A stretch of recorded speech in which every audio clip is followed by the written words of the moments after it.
दोस्तों जब बीवी के पास जाते हैं तो चिपचिपा पदार्थ सा निकलता है और फिर तनाव भी खत्म हो जाता है।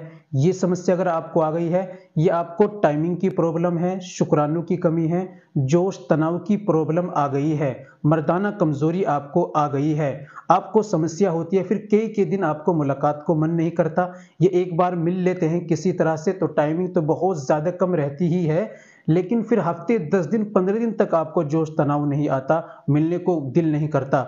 यार एक बार मिलने के बाद दोबारा इच्छा बिल्कुल भी नहीं होती, या चिपचिपा पदार्थ सा निकलता है और डाउन हो जाता है। जिनको ये समस्या आ गई है, चाहे दांत की समस्या हो, टाइमिंग की प्रॉब्लम है, जोश तनाव की प्रॉब्लम आ गई है, कमर में दर्द रहता है, इन तमाम बीमारियों के लिए बेहतरीन छोटा सा पावरफुल नुस्खा बताऊंगा, घरेलू उपाय जिसके इस्तेमाल से, और ये आजमूदा नुस्खा है, इंशाल्लाह आप इसको करेंगे तो आपकी समस्या बिल्कुल ठीक हो जाएगी। तो दोस्तों वीडियो में बने रहिए, वीडियो को कंप्लीट देखिएगा, समझिएगा कैसे नुस्खे को इस्तेमाल करना है, कैसे तरीका है, क्या परहेज करने होते हैं, सारी बातें वीडियो में हम बताने वाले हैं। तो दोस्तों वीडियो को कंप्लीट देखिएगा बिना स्किप किए। चलिए बिना देर करते हुए शुरू करते हैं, जान लेते हैं नुस्खे के बारे में। तो दोस्तों ये बताने से पहले एक छोटी सी गुजारिश कि अगर आप हमारे चैनल पर नए आए हैं या अभी तक आपने हमारा चैनल सब्सक्राइब नहीं किया तो जल्दी से चैनल को सब्सक्राइब कर दें और बेल आइकन पर ऑल पर प्रेस कर दें। दोस्तों वीडियो को प्यार से लाइक कर दें, और हाँ अगर फेसबुक पर देख रहे हैं चैनल को फॉलो जरूर कर लीजिए। चलिए शुरू करते हैं। तो दोस्तों सबसे पहले आपको लेनी है सफेद मूसली 100 ग्राम।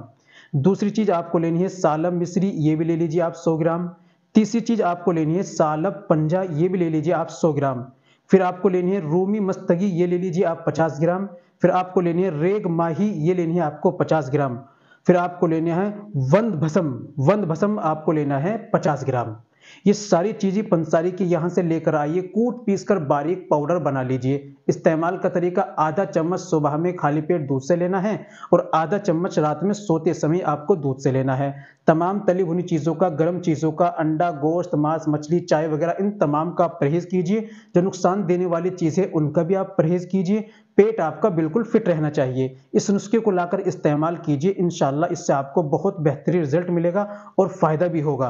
तो दोस्तों इसको इस्तेमाल कीजिए और मुझे दुआओं में याद रखिए। मिलते हैं अगली वीडियो में, नेक्स्ट वीडियो में एक और नए नुस्खे के साथ। तब तक अपना और अपनी सेहत का ख्याल रखें।